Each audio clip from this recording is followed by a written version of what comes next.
The world lies shrouded in darkness.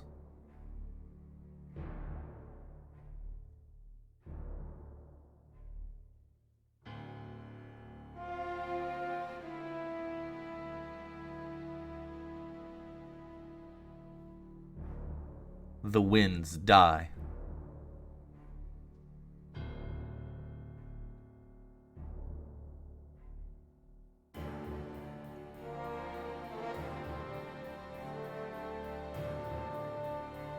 The seas rage.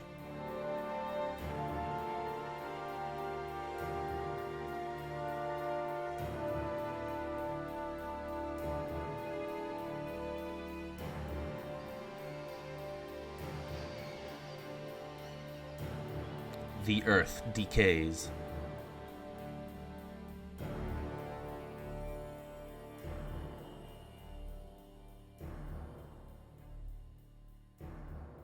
But the people believe in a prophecy, patiently awaiting its fulfillment. When darkness veils the world, 4 warriors of light shall come. After a long journey, 4 young travelers did at last appear, and in the hand of each was clutched a crystal.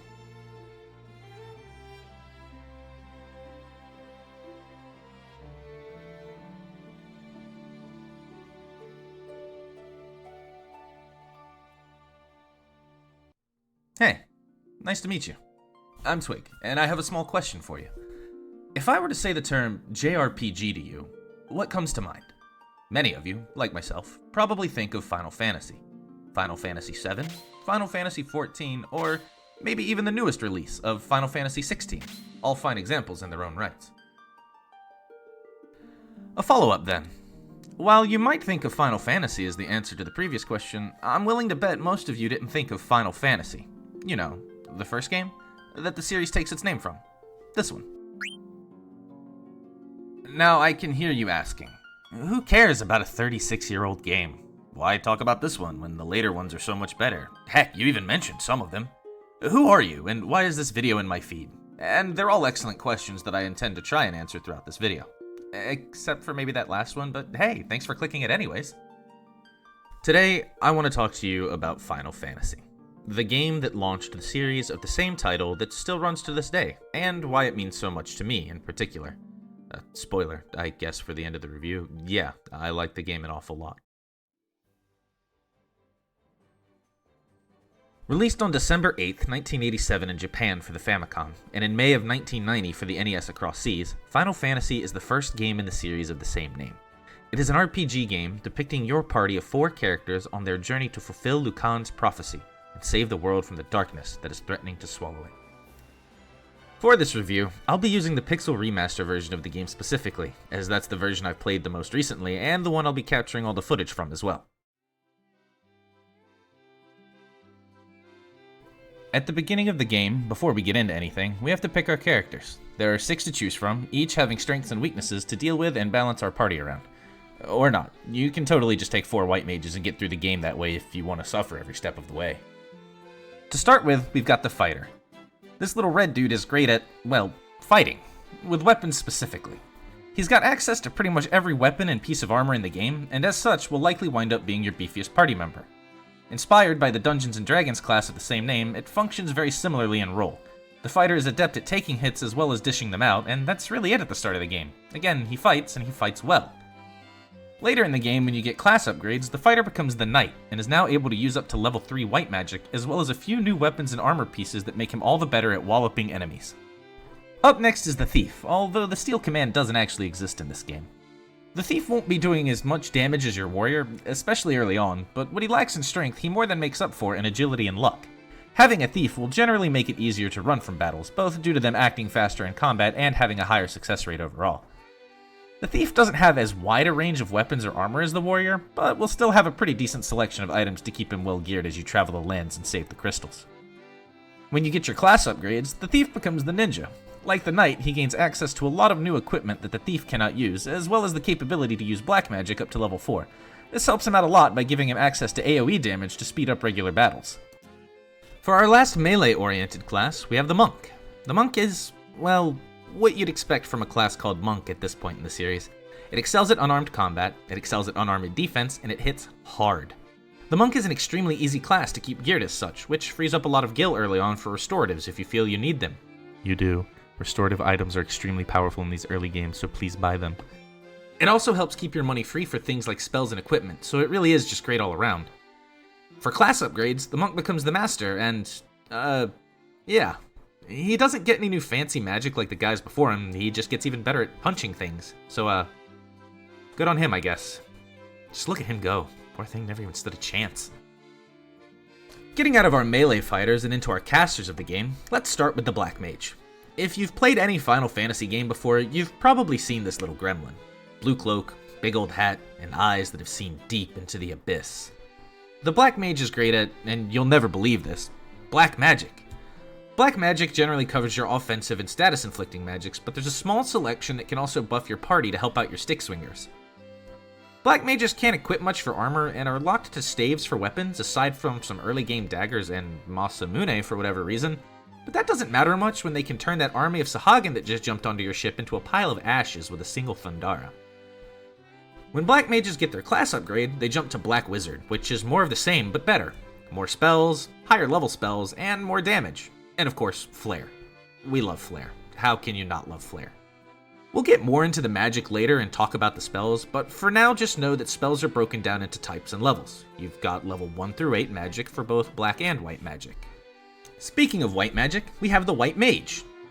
Don't let the cute robe fool you. A White Mage isn't just there to heal your party and make you snacks. Well, not usually. It really depends on if there's undead enemies or if you have holy.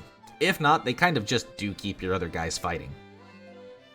Much like Black Mages, White Mages are locked out of a lot of equipment barring staves and hammers, and their armor selection isn't much better.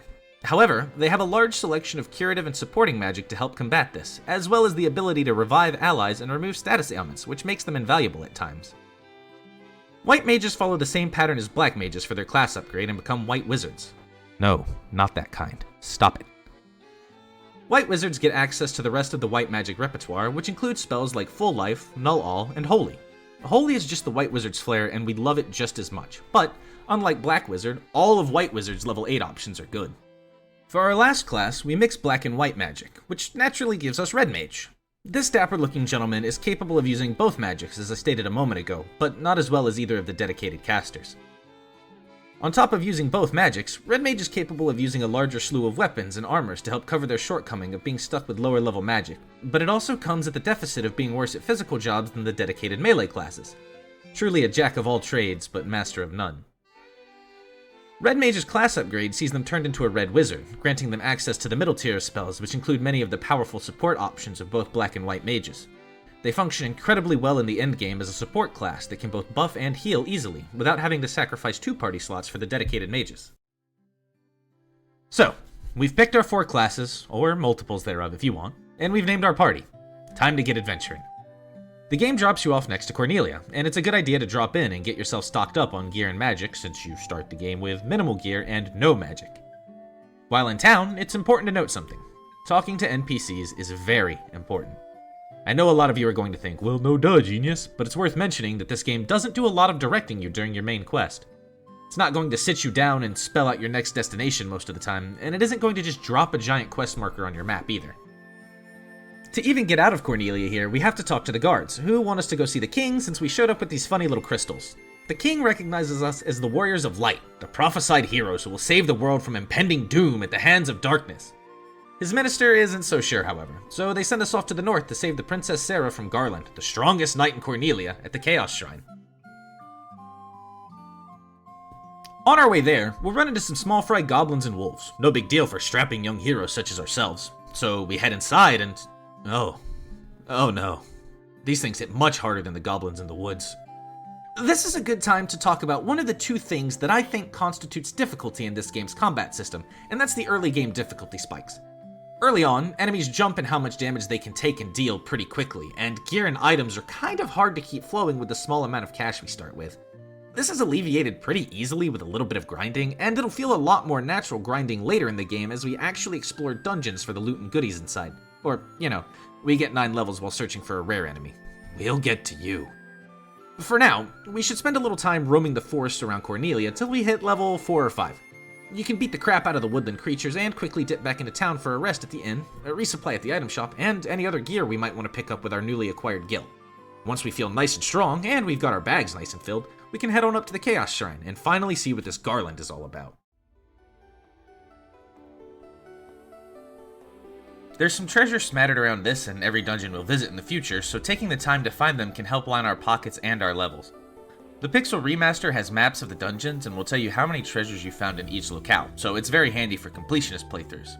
The map does kind of trivialize exploration since it'll show you which rooms are empty, and you can look ahead to find the easiest way through mazes, but you don't have to use it like that if you don't want to, so it is what it is. The Chaos Shrine is a small dungeon, and if you aren't interested in the treasure, you can just walk forward into the room where Garland waits. After a short introduction and him mocking us for not being seasoned knights like himself, we're into our first boss battle. Now, early on we don't have a lot of options, but we can play it safe by keeping ourselves healed up so we can last through this. Oh? That's it? Yeah, bosses in this game are pretty quick. Generally you'll be through them within a matter of 2 or 3 turns, with a few exceptions. Much like Dungeons & Dragons, this game is designed to have relatively quick encounters that are more outright deadly than they are endurance tests. Bosses can and will go downhill quickly if you aren't prepared. Or aren't lucky.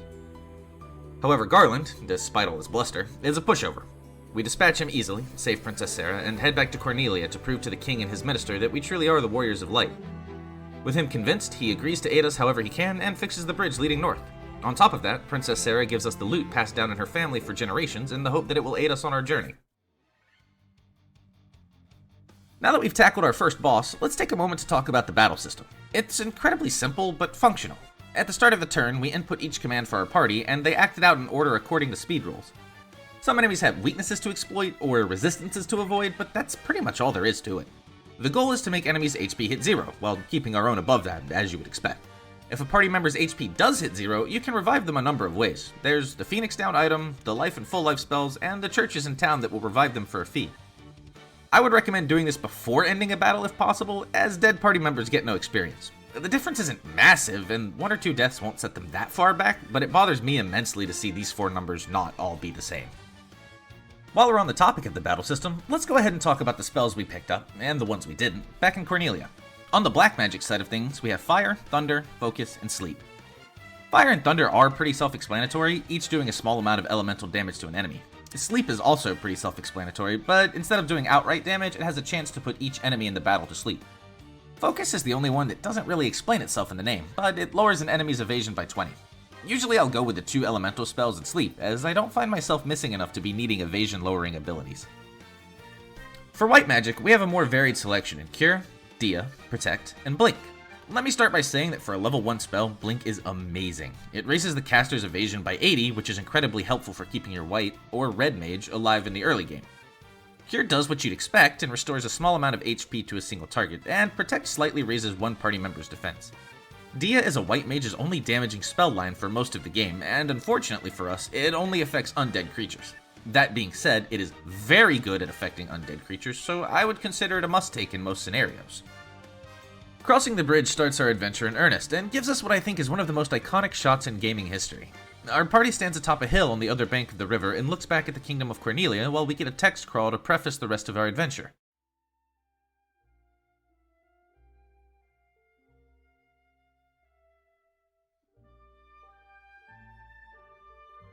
And so, their quest began. As the 4 Warriors of Light, they felt overwhelmed by the great task destiny had placed before them. They did not even know the true significance of the 4 crystals they held in their hands. The crystals that once, long ago, held a light that shone so brilliantly. The time for their journey had come. The time to cast off the veil of darkness and bring the world once more into light.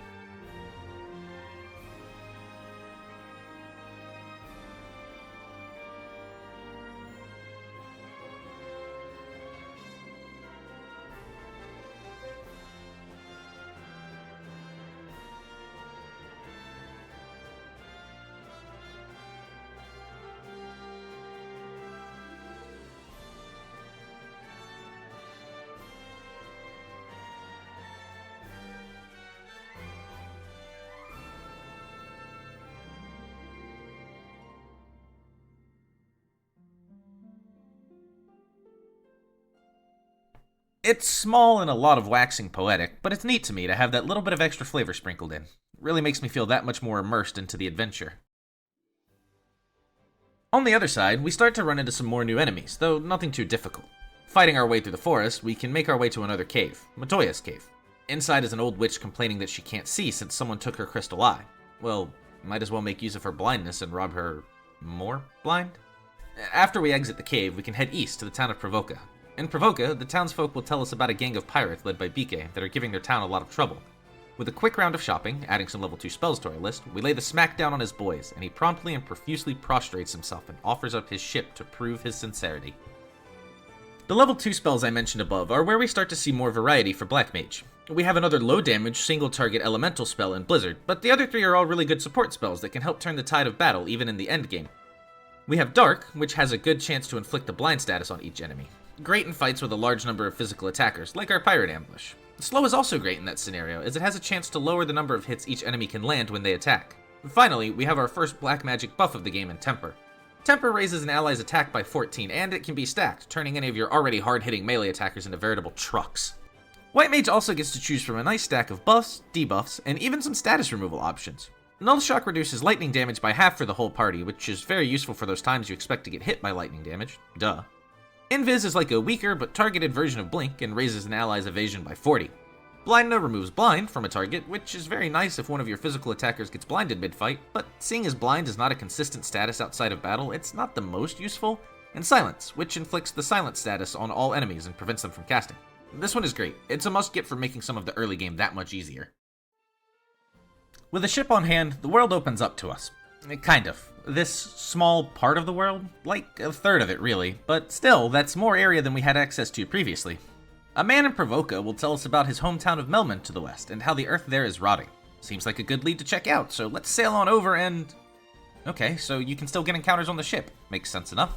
Some Sahagin, sharks, pirates, and these weird-looking eyeball guys who will paralyze your party members will occasionally hop on deck and look for a tussle.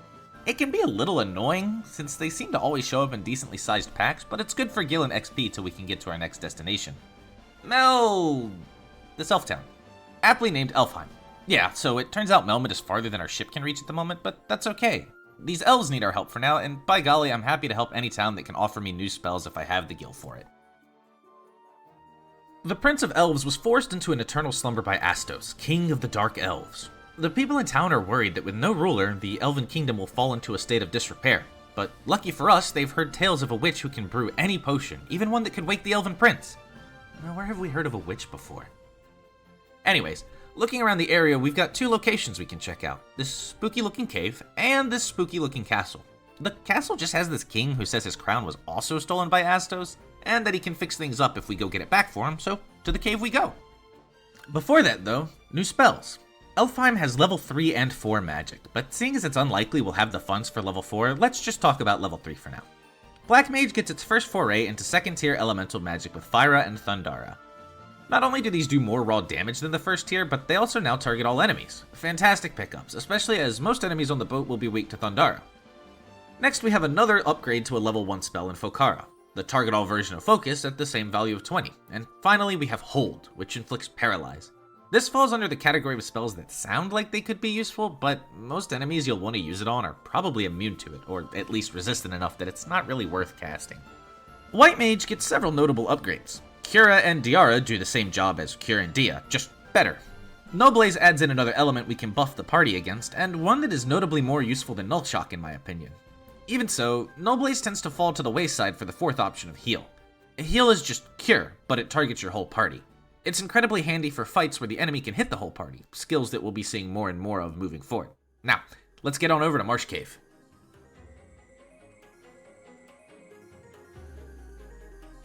Alright, so earlier I mentioned that one of the 2 reasons the combat can be difficult in this game is level spikes. Let's talk about the other one now. You see that? Here, let me zoom it in for you a little. Those little green bubbles. That's poison, one of the status effects that you can get hit with in this game. A large number of enemies in this game carry status ailments on their attack, and they will inflict your party with them if you aren't immune. This is another reason that curative items are so good in these early games, because they're necessary. There's a white magic spell to remove poison, but it's a level 4 spell, and those casts are pretty limited, especially at this point in the game. An antidote, on the other hand, costs 50 gil, and you can hold 99 of them. It's still early in the game, and gil is being siphoned into gear and magic constantly, but 20 or so antidotes on hand will save you an immense amount of suffering. So we head on down to Marsh Cave, and oh, look at that, we're already down 5 antidotes. Yeah, just about everything here will poison you, so be ready to drop an antidote or two after battles. On the other hand, this cave has a fair number of undead enemies, so your white mage, if you have one, can flex their casting chops and eradicate most undead packs with Dia. This will be a running theme as we continue. Undead enemies fear the cleric, and for good reason. Marsh Cave is our first dungeon that has real instances of branching paths. Chaos Shrine had a few offshoot rooms we could visit, but there's actual choices to make here, and treasure is generally worth the trek. Some chests will just have your one-off potion or antidote, which we've already covered how useful those are, but many chests will contain gear upgrades. Even if the item in the chest is something you bought back in town, or is a duplicate you can't equip on anyone else, that's gil in the bank. Chests do now come with a new danger though, trapped chests. Every so often you'll open one of these things and the word monsters will pop up instead of your sick or not so sick loot. You'll fight a tougher regional monster, in this case some Pisca demons, and if you come out on top, you'll then be rewarded with the contents of the chest. Near the bottom, you'll also encounter some doors that say this door has been secured with the mystic key. Something you've very possibly seen before if you're exploring thoroughly, and something to remember for later, like a lot of things in this game. These offshoot paths and trapped chests are a great way to keep up in level without the need to grind like we did at the very beginning of the game. Getting out of Marsh Cave is generally where I feel like I've kind of matched the level curve of the game, and with a few exceptions, I don't much feel the need to grind outside of looking for chests and dungeons. The trapped chest at the bottom of the Marsh Cave contains the crown that the king in the Western Keep lost, so after a quick trip back to the top of the cave, we can escape. Not before the spider 2 tiles from the exit poisons at least half our party, though. And with a quick trip back to Elfheim, our inventory restored, and a few level 4 spells in our bag, we can head back to the Western Keep to return the crown. Back in Elfheim, with a lot more loose change in our pockets, we can afford some level 4 magic. For Black Mage, we get another tier 2 elemental spell in Blizzara, which is again a stronger AoE option of Blizzard. We get another upgrade to an earlier spell in Sleepra, which while being single target now also has a much higher effect chance. Our other debuff option is Confuse, which inflicts the status of the same name, causing enemies to fight one another. The fourth option is one of the best support spells in the game, at least in my opinion, Haste, which is always a good spell in Final Fantasy. In this game it works differently, since there isn't much to speed up in terms of character action. What it does here is double the amount of hits a character gets with their attack. Combine that with Temper or even Saber later, and you have an absolute murder machine on your hands. White Mages get some strong options too, with 2 status removals in Poisona and Vox. Silence isn't something I think I've ever really even seen thrown at the party, but we've already talked about Poison. Having some emergency casts of Poisona handy will help you a lot if for some reason you run out of antidotes. But just don't run out of antidotes, or I will find you. We get another element resist with Nullfrost, which reduces ice damage if you can believe that, and White Mage gets another status to inflict with Fear, which lowers enemy morale by 40 and makes them more likely to run away from the fight. Fun little fact though, it doesn't really work in this version of the game due to the removal of the morale system. Back in this creepy, dilapidated castle, I really do consider myself lucky that the king stayed by and kept any baddies at bay. It's nice to have these reprieves where our only fights are getting across the overworld, and we can just go into a place and get our quest done. So we walk up to the king and hand him the crown, and we fell right into his trap. He is Astos, king of the Dark Elves, and with the combined power of the crown we gave him and the crystal eye he already possesses, now why does that sound familiar? He will become the true elf king. Cue our next boss battle. Astos can be a tough customer if you aren't prepared, or are unlucky. Why do I feel like I'm repeating myself a lot lately? But he will fall pretty quickly with only 420 HP. He has access to a slew of magic, including Fyra, Thundara, Haste, Sleep, Dark, Slow, Slowra, and even Death. You'd think the last one would be particularly nasty, but I don't think I've ever been hit by it, whereas Fyra or Thundara have wiped 2 or 3 party members multiple times in the past. If only there was a way to prevent him from casting these things. Perchance a spell. One that those capable of casting white magic learned back in Provoca when we got access to our level 2 magic. Yeah, he can be silenced. It's not guaranteed, but it's super handy to just have your white mage or red mage sling silence until it works, or until he dies. When silenced, all he can do is attack you, if he even chooses to do so. Goodbye, friend. I'll see you in the past, when we get to Stranger of Paradise. Now that Astos is dealt with, we can take back the crown and the crystal eye. Finders keepers. We take the long trek back to Matoya's cave and give her back her eye. For our efforts, she rewards us with her most potent potion, the Jolt Tonic. It wakes people up. Convenient. Heading back to Elfheim and giving the Jolt tonic to the ambassador, he gives it to the prince. The prince wakes up and recognizes us as the Warriors of Light. He gives us the Mystic Key as he was told to by his father, a story passed down from generation to generation. Cool. With the Mystic Key, we can go back to a few places and clean up the loot, but now we seem to be at an impasse. There is one other place we can visit right now with Mount Dwergar, home of the dwarves, but there isn't much we can do there without some nitro powder or adamantite. We're not completely stuck, however. I mean, obviously, the game has to be beatable. If you've been talking to NPCs, you might remember one back in Cornelia Castle who mentioned a room where weapons had been sealed away for the Warriors of Light, and a room near him sealed with the Mystic Key. If we head back there and loot that room, we'll find a handful of nice gear bits and, lo and behold, some nitro powder. Taking the nitro powder back to Mount Dwergar will let Narek blow up the rest of his canal. It completely collapses part of the continent, but hey, it gives us access to the rest of the world. Well, the rest of the world so long as there's a port nearby. So, Melmidt and Lake Crescent. For now though, we can finally follow up on that fellow from earlier and hit up Melmidt. It sucks. I mean, we knew the earth here was rotting, but this town looks like it's been ransacked daily for the past month. We can pick up some gear and 5th level magic, but there's notably no item shop here, so I hope you stocked up. If not, you can always make the trip all the way back to Elfheim. Interestingly enough, in the magic shop, we see our first spell that can't even be learned by its respective mage. Better make another note of that in our little notebook that looks more like a novella at this point. For our level 5 magic, we get some familiarity again with Black Mage. We get the final tier of fire magic with Fyraga, a more powerful version of Fyra. For some more upgrades, we have Slowra, a single target but more accurate version of Slow. Scourge, which is a poison element spell that has a chance to kill each enemy in the battle, and Teleport, which Black Mage cannot seem to get. For the sake of keeping spells grouped, however, Teleport simply moves your party back a floor of their current dungeon. White Mage has 4 incredibly good level 5 spells, and it's the first real choice I feel there is to make with magic. We have 3 upgrades with Curaga, Diaga, and Healaga, each doing a more potent effect of their previous tier. Our 4th option is Life, which revives a downed party member with 1 HP. I tend to leave Life out as the others are just slightly better since a Phoenix Down has the same exact effect in battle and can be used by anyone, but there is no real wrong choice to leave here except maybe Diaga. It's really, really good in the upcoming dungeon. To the west, on the Devil's Tail, is the Cavern of Earth. Seems like it could be connected to the issues with the Earth back in Melmidt. Heading inside, we find another lineup of enemies that love poisoning us, but also a ton of undead enemies. We can fight our way down a few floors, but we'll eventually run into a vampire, which is naturally considered an undead enemy. We obliterate it with our newly acquired Fyraga and Diaga spells.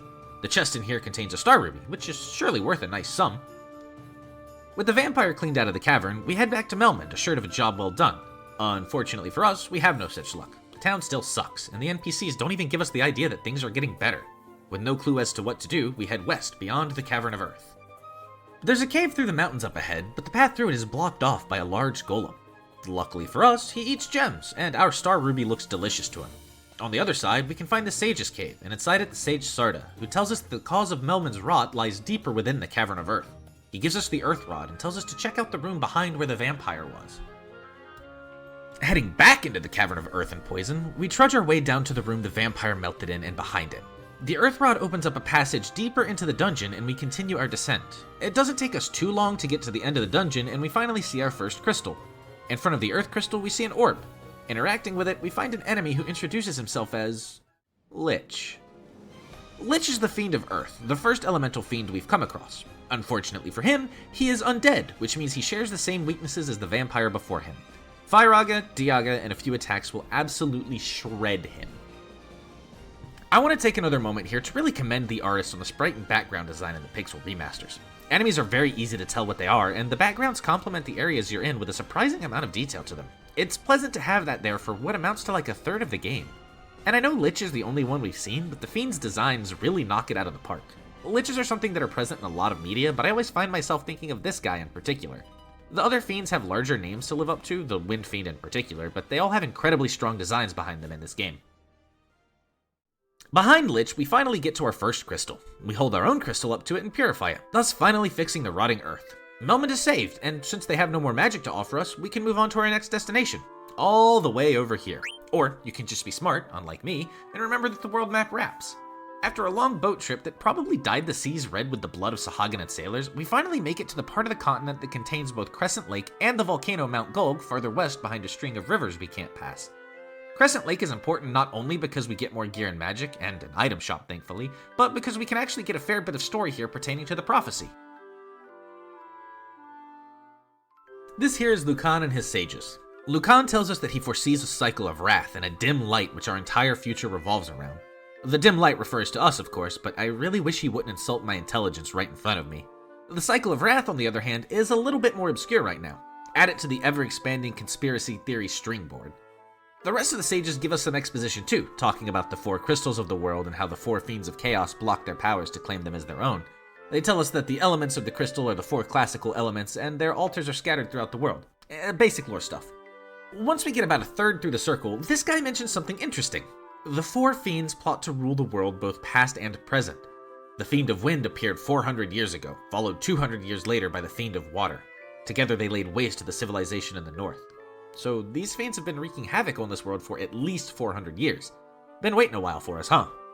The next 2 sages just tell us that the earth and fire fiends spread destruction with their element wherever they go, something we already saw in action back in Melmidt. The 2 guys following them then tell us that they'll explain everything when we cleanse all 4 crystals and return to them.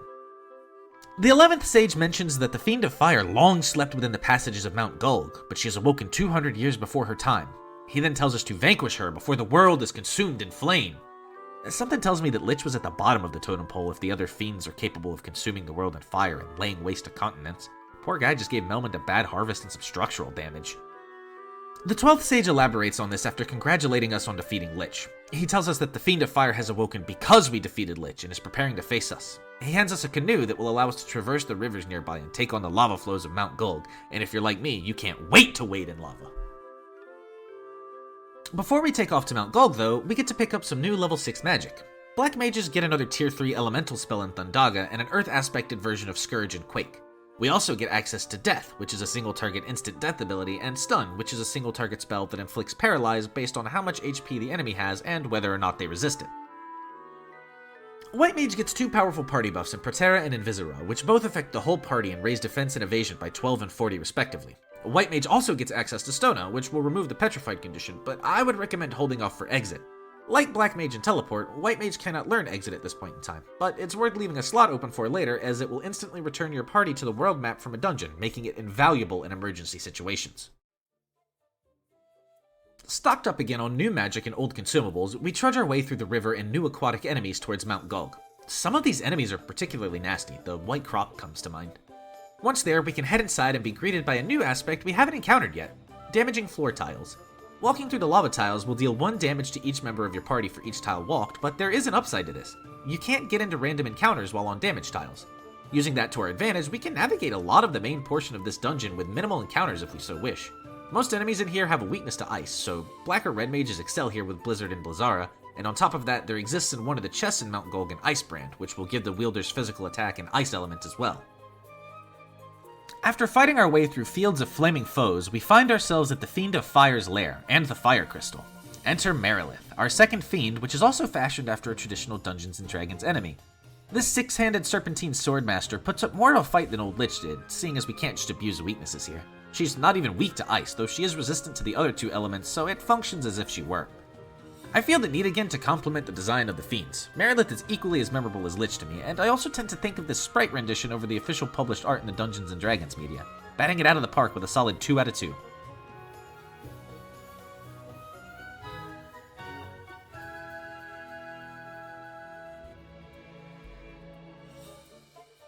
With the defeat of Merilith, we purify yet another crystal and prevent the world from being swallowed in swaths of fire, as the sage at Crescent Lake told us. We can take the teleport out of the volcano, but now we seem to be out of places to go. We can hop on our ship and head up north, and sure enough, there are several towns we can see on the northern continent, but there are no ports for us to hop off at.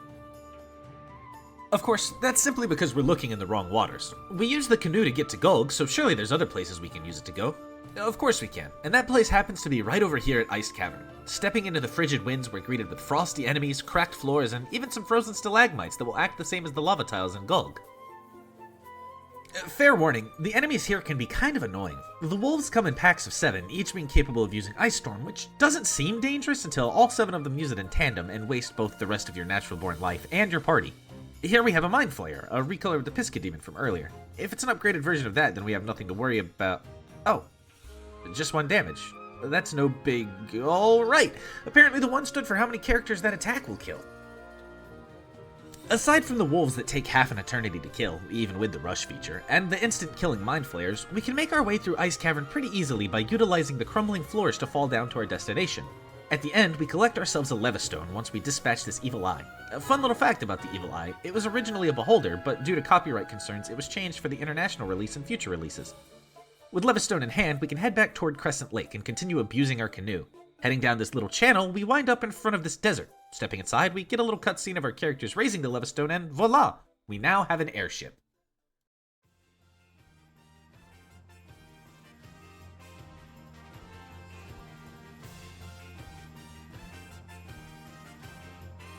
Airship in tow, we now have access to every part of the world, but before we get to exploring all these new towns, we have something very important to handle. Right here in this archipelago, the Cardia Islands, there's a cave system. The dragon caves are home to the dragons of this world that don't want to be menaces and just want to exist peacefully. With a little exploring of these caves, we can find their king, Bahamut. Get used to hearing that name in these reviews. Bahamut tells us that he confers power to those whose strength and courage are true, and to come back to him with a token of our courage. The dragons around the islands will drop some hints when we talk to them and reveal that to find this token of courage, we must tackle the Citadel of Trials to the northeast.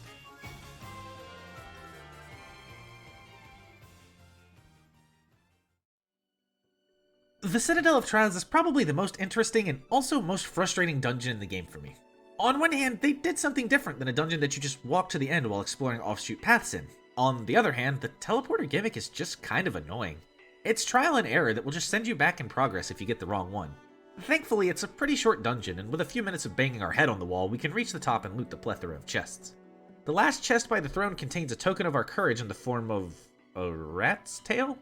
I gotta be honest, I don't really get this one. Fortunate for me that I don't have to. We can just take out the zombie dragons in front of the throne and head out of the castle. A quick trip back to Bahamut, and we're in the clear.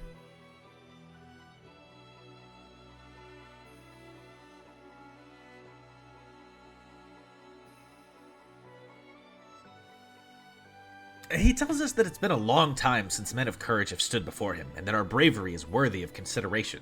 I would hope it's worth at least that much, since we've defeated 2 of the 4 Fiends of Chaos and restored 2 of the elements to their natural state, but hey, what do I know? I'm not the King of Dragons. Now this part always excites me. He tells us that he shall honor us with titles befitting our valor, and we finally get those class upgrades I talked about earlier. Final Fantasy is pretty slim on story details, but this side quest to be honored by the King of Dragons and granted new power is some pretty peak fiction to me.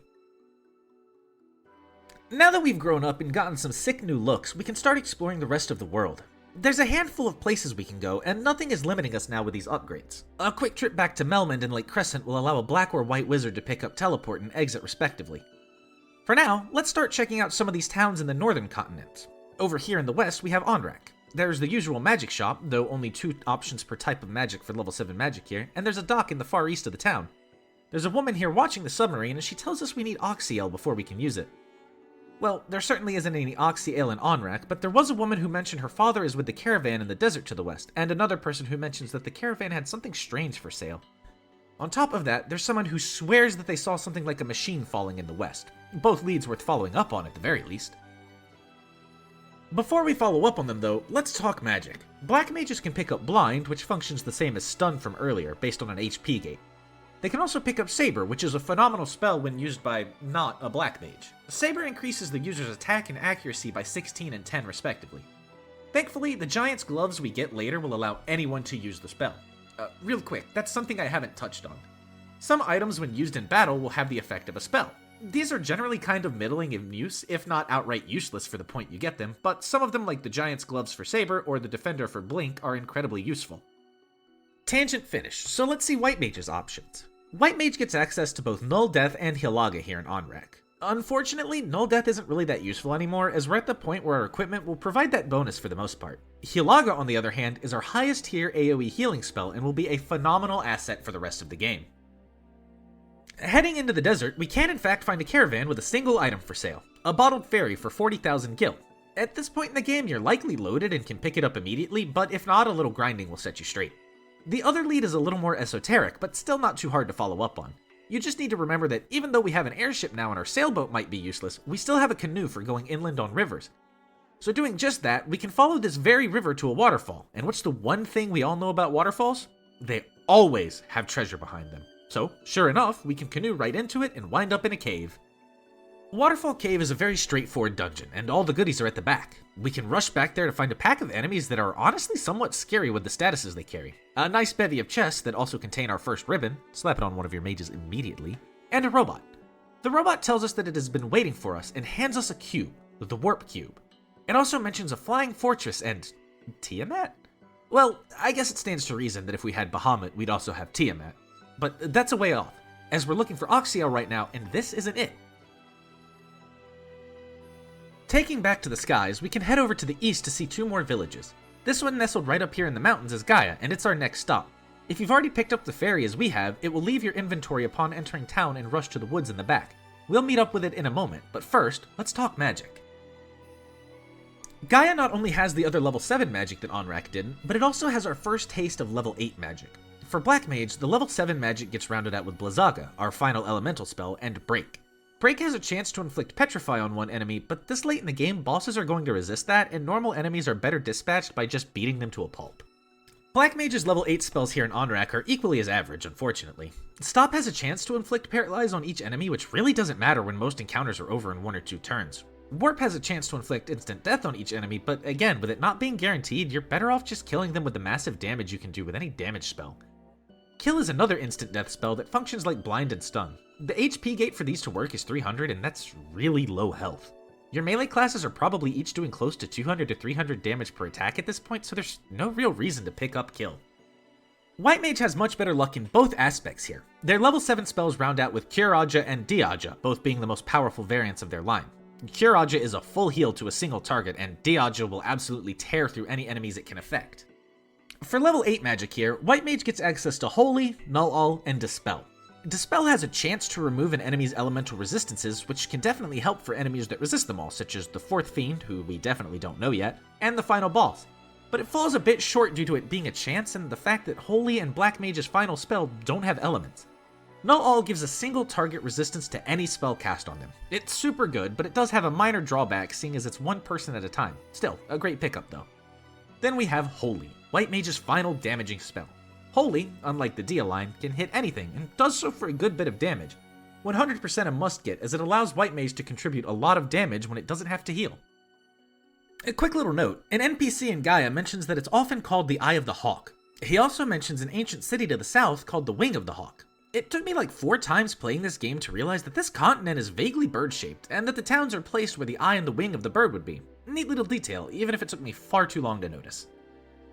With our shopping done, we can head to the back of Gaia and meet up with the fairy we freed. She thanks us, apologizes for running off, and offers us some Oxiel from the bottom of the spring. Perfect. With the Oxiel in hand, we can head back to Andrak and use the submarine. Before that though, there's one more village we can stop at on this side of the continent. We park our airship and trudge southward to Lufenia. The astute of you who talk to NPCs will likely remember that there have been 1 or 2 who have mentioned translating and learning Lufenian, and sure enough, we're unable to talk to anyone in this village at the moment, even the shopkeepers at the hidden magic shops to the northeast. Slightly disappointed, we head back to our airship and fly to Andrak. The lady watching the submarine seems surprised that we have the Oxiel and asks us to save the mermaids before disappearing over the water. Weird, but we've seen plenty of weird things on our journey. With her gone, we can board the submarine and enter the Sunken Shrine. Sunken Shrine takes the concept of split paths we've seen before and makes it into its entire gimmick. On the first floor there's 2 staircases, one leading up and one leading down.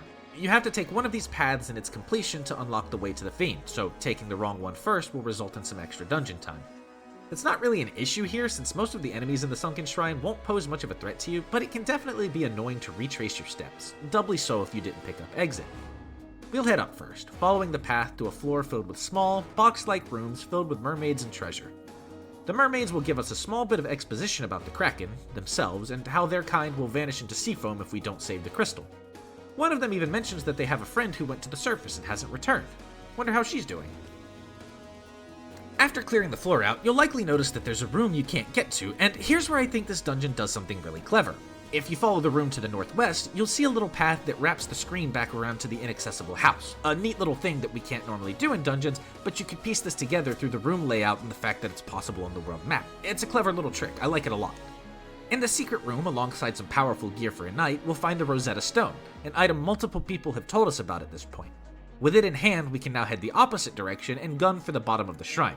It's worth noting that you can pick up another ribbon in this dungeon, which is just as valuable as the other. Ribbons are historically wonderful pieces of gear in Final Fantasy as they negate all status effects, and these go a step further, also blocking instant death and providing resistance to all elements.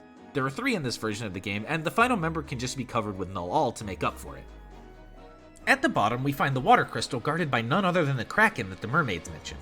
Unlike Merilith, he actually has a weakness in lightning damage, so we can utilize that to good effect while also wailing on him with our melee characters. The Kraken isn't really dangerous at all, only having 2 abilities in a melee attack and ink, the latter only inflicting blind, which is easily remedied. I've praised the design of previous fiends, and in all fairness, the Kraken is no exception to great sprite work, but I don't find him quite as memorable as the others. He looks a little goofy to me, and other media has portrayed the Kraken and various sea beasts in a much more interesting manner. Still, gotta admire the work that went into it.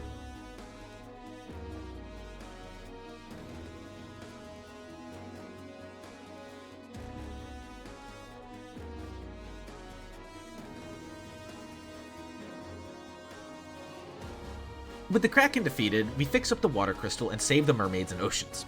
Taking the teleport back up top, we set our sights on one very specific location, Melmidt. The scholar Une here has mentioned wanting to translate the Lufenian language before, and with the Rosetta Stone, he can do just that. We fly over as fast as we can, and not only does he translate the stone, he teaches us Lufenian. With that, we sprint back over to Lufenia and instantly hit up the magic shop. Black Mage finally has access to one of its most iconic spells in the series, Flare. Flare is a non-elemental AoE damaging spell that will do just as much damage as your melees before you buff them, 1000% worth getting. White Mage gets access to Full Life, which is equally as useful. It raises a dead ally at full HP, which prevents the scare of the 1 HP party member getting targeted, or worse, the enemy using an AoE attack. And with that, we now have access to every spell in the game. Oh, yeah, I guess while we're here we can talk to the Lufenians as well. They tell us about how 200 years ago the Fiend of Wind destroyed their civilization save for a single airship, and that we need to travel through the Mirage Tower to the Flying Fortress to take her down. They give us a chime that will grant us access to Mirage Tower, and we set off for the final fiend. Mirage Tower is a short, 2-floor dungeon that you can blow through in a matter of minutes if you don't want the treasure, but there's a large amount of powerful gear here that can help you immensely in the endgame. Armor and shields that negate status effects and reduce elemental damage. At the top of the Mirage Tower, we find we need a warp cube, which we conveniently collected earlier, and take off to the Flying Fortress. Flying Fortress is another dungeon well worth exploring, as we'll find another ribbon, Sasuke's blade, which is a powerful option for the ninja, and some adamantite. If you'll remember way back to the dwarves, there was a smith there looking for some adamantite. It is at this point that we drop everything and deliver it to him. Doing so will reward us with Excalibur, the strongest weapon in this release of the game that does extra damage to all enemies. It's only usable by a knight, so I always have one in the party to make good use of it. Short tangent completed, we rush up through Flying Fortress, cleaning it out and checking these little terminal thingies. They say that after analyzing Tiamat, she has no known weaknesses. Good thing we have Excalibur, Holy, and Flare on deck now. This room, floor 4 of the Flying Fortress, is probably the main reason I would argue against the map in this game. It's meant to be this sprawling, identical looking room that's really easy to get lost in, but if you just check the map, you can see that the stairs are northwest of where you come in. We cross the bridge, praying we don't roll the 1 in 64 encounter that we really aren't prepared for yet, and get ready to face off against our final fiend, the Fiend of Wind, Tiamat. Tiamat is easily the hardest fiend we've faced so far, not that there's much competition. She has 3 different elemental AoEs in Ice Storm, Thunderbolt, and Blaze, and can also try and poison the party with Poison Gas, which is what we want since it's a free turn with all our ribbons and poison resistance. Just keep slapping away at her till she explodes like the rest and we'll be done in no time. So, I have to point this out. Her sprite has 6 heads, and it bothers me. Like Kraken, I don't think of this sprite when I hear Tiamat, as the Dungeons & Dragons equivalent is a hard-to-top contestant. Hell, I have a statue of that one on my desk. Still, like all the fiends before her, her sprite is really well done. With the crystal saved, let's head back out to the bridge so we can talk about something in this series that I really enjoy. Super bosses. That is, enemies that are harder than any other and are there to test your knowledge and mastery of the game. This version of the game doesn't have any official super bosses, but it does have something close. That 1 in 64 encounter I mentioned earlier is this guy, Warmech. He's kind of like a precursor to Omega in the later games. Warmech is rivaled only by the final boss in how dangerous he is, and thankfully has a relatively low HP pool. He will either attack a single target or hit your whole party with the powerful nuke ability. He resists fire and ice and is neutral to lightning, so bursting him down with flare, holy, and physical attacks will be your best bet once you set up some defenses. Leaving the Flying Fortress with our last crystal cleansed, we have one final destination, back where it all started in the Chaos Shrine. Returning to the room where we faced our first boss with Garland, we can hold our crystals aloft and activate the black crystal to link us to the past, 2,000 years ago, where the fiends came from. Stepping in, we leave behind our own dilapidated Chaos Shrine and find ourselves in this lovely gold-trimmed palace. We are once again greeted with a split path and stairs, and if the past few dungeons have taught us anything, it's that we must go up to go down. On the flip side, the loot in here is very much worth it. In specific, we can get the Masamune, which rivals even Excalibur in power and is usable by any class. When we reach the top of the Chaos Shrine, we find what looks like a stone tablet, and upon interacting with it we play Princess Sarah's lute to open the path back down. The way down is one of the more maze-like dungeons we've been in, especially if we start going down side paths looking for treasure. Once we make it back down to the first floor and beyond, into the basement floors, we see a familiar sight over the stairs to basement floor 2, a yellow orb. Interacting with it throws us into a fight with Lich, but this time he's at his full power as he hasn't been sleeping for several hundred years. He's dropped his weakness to fire and picked up a few new skills to fight us with, including Stop, Kill, and even Flare. All in all, it's still a relatively easy fight, but as we'll see moving forward, bosses are now an actual threat.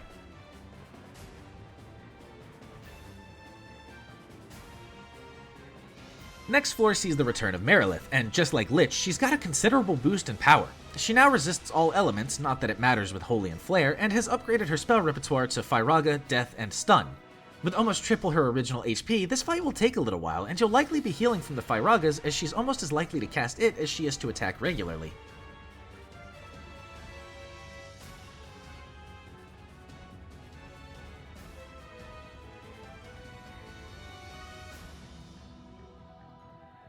Following the pattern, we have a rematch with Kraken on the next floor. He's dropped his Thunder weakness and added Thundara to his own skill set, but he's still a total pushover and non-threat.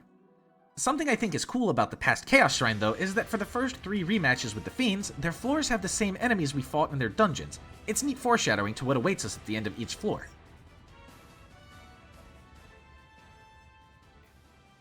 And of course, we rematch Tiamat on basement floor 4. Her floor is filled with some new enemy sets and some we saw back in Flying Fortress, and she herself is beefed up just like the others. She still resists every element, and her HP pool is now doubled. On top of her 3 elemental attacks, she adds Fyra, Thundara, and Blizzara to her pool, which in a way makes her less threatening as those are much easier to handle. She's also added Scourge to complement Poison Gas, so the chances of her just eliminating a party member or 2 outright are higher than 0 if we don't negate poison.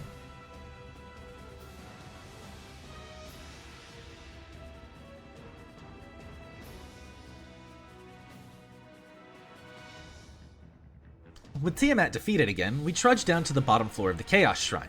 We exit onto the floor in the northern alcove, and there's only one destination, a large room in the center where our destiny awaits. We approach the door, heal up our party, and step inside to be greeted by Garland? Yep, that's Garland. We approach him, and he explains that while we did indeed defeat him in the present, the 4 fiends used the 4 great forces to send him back in time, where he then used the same 4 great forces to send them forward in time. This created a time paradox where Garland could constantly lose the battle in the future and return to the past to bide his time and grow stronger, but I'm fairly certain we've already thwarted that by eliminating the fiends in this time. With his declaration of victory, he transforms into possibly still my favorite Final Fantasy villain, Chaos. In this new, hulking, demonic form, he laughs at us and tells us that he will kill us again and again in this endless cycle made of his own hand, and the battle to save the world begins in earnest.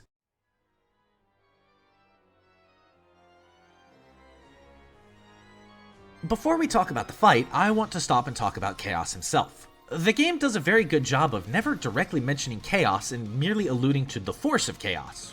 We spend the whole game kind of wandering around semi-blind, only aware of the fiends and the crystals. Even as we dive deep into the Chaos Shrine, we don't really know what's waiting for us at the bottom.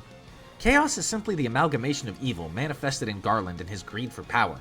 This, in my opinion, makes the reveal all the more striking, even if there's not a lot of narrative presence beforehand. It helps a lot that Chaos has a pretty interesting and memorable design too. He's very clearly a demon of some kind, but there's quite a bit to unpack. The asymmetrical horns on his head, the faces on his knees and navel, and the stark contrast of gold and purple. It's a design that still holds up even with his numerous redesigns for games like Dissidia and Stranger of Paradise. The background we fight him in is also a large part of remembering this battle. I've praised the backgrounds before, but this one goes above and beyond in setting the tone. We stand on the crumbling floor of the Chaos Shrine as it tears apart in all of his power, the world around him disappearing into the void of space. It really is just some fantastic imagery to show off the stakes here. Getting to the battle, his moveset can very easily trample us if we aren't prepared. His normal attack can hit even our beefiest party member for 300 plus easily. He's got access to all tier 3 elemental spells, haste for himself, slower for the party, and even flare. Thankfully, he also has Blizzara, which is a great move to see when we need to heal up. On top of those spells, he has his own set of Earthquake, which can instantly slaughter any number of characters, Blaze, which is massive fire damage to our whole party, and Tsunami and Cyclone, both of which deal massive non-elemental damage, party-wide of course. If all of this wasn't enough, Chaos also has Courage to top himself off if we're incredibly unlucky.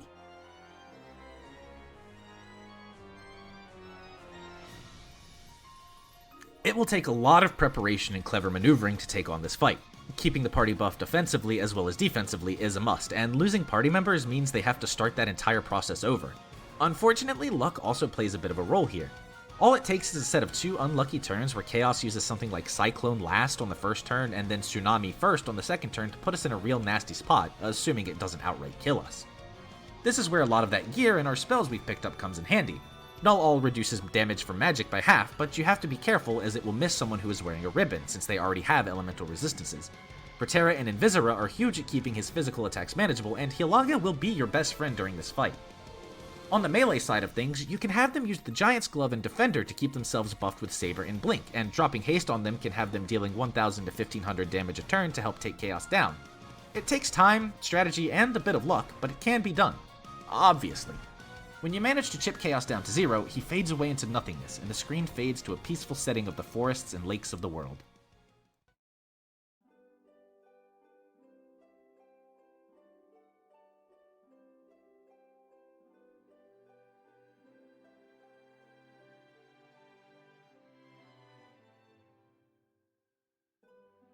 The time loop was severed at last.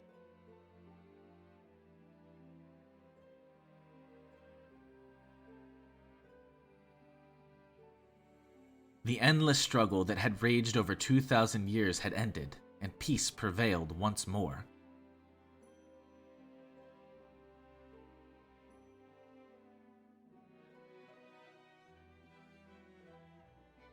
The light of the 4 crystals restored the forces of wind, water, earth, and fire.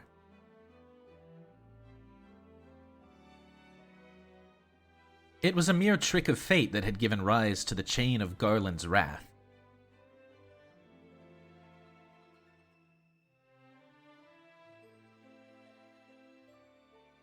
But magnified by the 4 forces meant to guide our world, that trick of fate also gave birth to the fiends.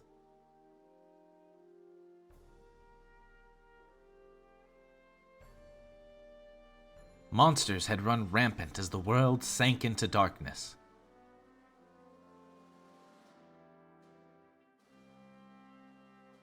But all that is now past.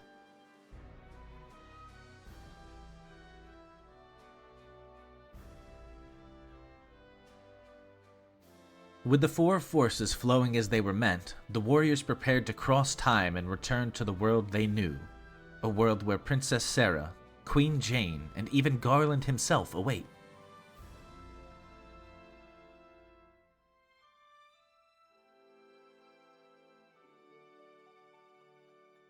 When was this fateful day that sent time spiraling into a loop?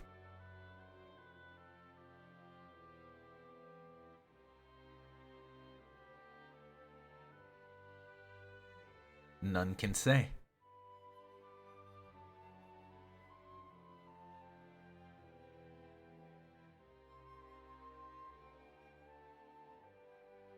It seemed the cycle into which time had fallen would last forever, but the bravery of 4 young travelers changed that.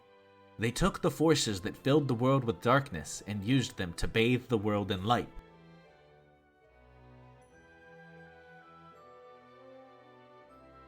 None will ever recall the struggle the 4 endured, for the breaking of the chain means that it never existed.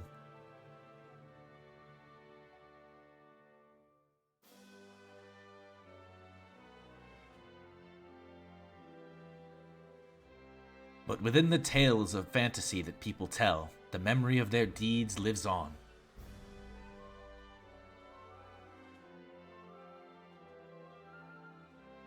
Tales of dwarves and elves, of dragons and shining civilizations that reached for the heavens even as they fell.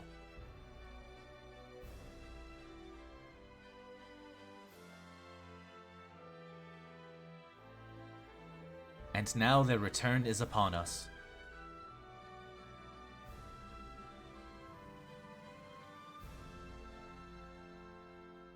With the memory of their struggle buried deep in their hearts, they will quietly watch over our world.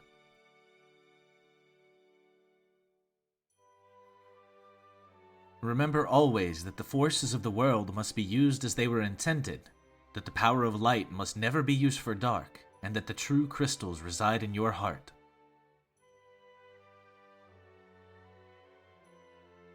For you are the warrior who crossed time.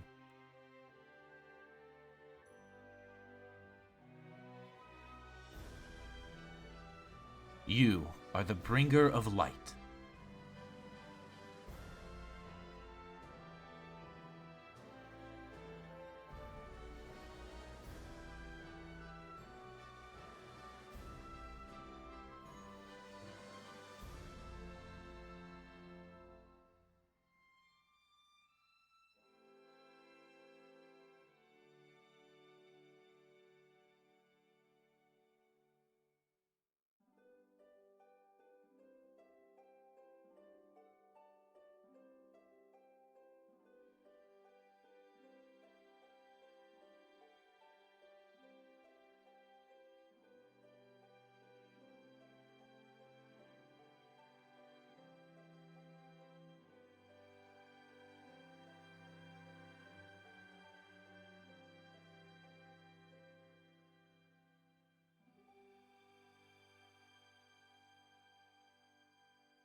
None will ever recall the struggle, huh?